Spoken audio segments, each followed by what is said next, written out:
boys and girls. This is your only copy, so I know you like seeing my hair being messed up on the normal, but I wanted you to be able to see the words so that my little video at the bottom won't impede on those words. Also at the bottom, it shows you the page number that we're on, and as you can see, we're on page 9 right now, chapter 3. That way, when you go to answer your questions, you can just find the page number at the bottom and find your answers and make sure you restate your questions. Okay, this is chapter 3, the question. First day of school was always a get acquainted day. Books were passed out and there was a lot of chatter. Everyone asked, "What did you do over the summer?" Periods 1 through 6 went by very smoothly for Nick. But then came period 7. Mrs. Granger's class was all business. The first thing they did was take a vocabulary pretest to see how many of the 35 words for the week the kids already knew. Tremble, circular, orchestra, the list went on and on. Nick knew most of them. Then there was a handout about class procedures. After that, there was a review paper about cursive writing. Oh, let me go back. And then there was a sample sheet showing how the heading should look on every assignment. No let up for 37 minutes straight. Nick was an expert at asking the delaying questions. And delaying means to slow down. Also known as the teacher stopper or the guaranteed time waster. At 3 minutes before the bell, in that split second between the end of today's classwork and the announcement of tomorrow's homework, Nick could launch a question guaranteed to sidetrack the teacher. That means distract the teacher. Long enough to delay or even wipe out the homework assignment. Timing was important, but asking the right question, that was the hard part. Questions about stuff in the news, questions about the college the teacher went to, questions about the teacher's favorite book or sport or hobby. Nick knew all the tricks, and he had been very successful in the past. Here he was in 5th grade, near the end of his first language arts class with Mrs. Granger. And Nick could feel a homework assignment coming the way a farmer can feel a rainstorm. Mrs. Granger paused to catch her breath, and Nick's hand shot up. She glanced down at her seating chart and then up at him. And obviously, this is the first day of class, so she's glancing down because she's not familiar with every name as of now. Her sharp gray eyes were not even turned up to half power. "Yes, Nicholas?" "Mrs. Granger, you have so many dictionaries in this room, and that huge one especially. Where did all those words come from? Did they just get copied from other dictionaries? It sure is a big book." It was a perfect thought grenade. Kapow! Several kids smiled, and a few peeked at the clock. Nick was famous for this, and the whole class knew what he was doing. Unfortunately, so did Mrs. Granger. She hesitated a moment and gave Nick a smile that was just a little too sweet to be real. Her eyes were the color of a thundercloud. Why, what an interesting question, Nicholas. I could talk about that for hours, I bet. She glanced around the classroom. Do the rest of you want to know too? Everyone nodded yes. Very well then, Nicholas. Will you do some research on that subject and give a little oral report to the class? And oral means that he has to get up and speak in front of the class. If you find out the answer yourself, it will mean so much more than if I just told you. Please have your report ready for our next class.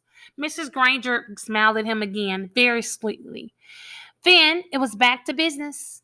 Now, the homework for tomorrow can be found on page 12 of your Words Alive book. Nick barely heard the assignment. His heart was pounding, and he felt small, very small. He could feel the tops of his ears glowing red. A complete shutdown. An extra assignment and probably a little black mark next to his name on the seating chart. Everything he had heard about this teacher was true. Don't mess around with the Lone Granger. Boys and girls, I want you to take a minute and think about. I want you to infer, what could he be meaning by the Lone Granger? Because I want to know why she has that name. All right, I'm going to go to the next page. Page 11. Chapter 4, Word Detective. It was a beautiful September afternoon, bright sun, cool breeze, blue sky, but not for Nick. Nick had to do a little report for the next day, plus copy out all the definitions for 35 words for Mrs. Granger. This was not the way school was supposed to work, not for Nick. There was a rule at Nick's house: homework first, and that meant right after school. Nick had heard his older brother James groan and grumble about the rules for years, right up until he graduated from high school 2 years ago.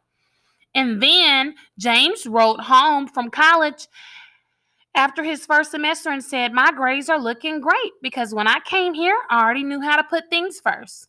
That letter was the proof Nick's mom and dad had been looking for. Homework first was the law from September to June.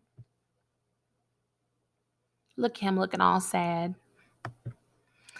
Homework first. This had never bothered Nick before because he hardly ever had homework.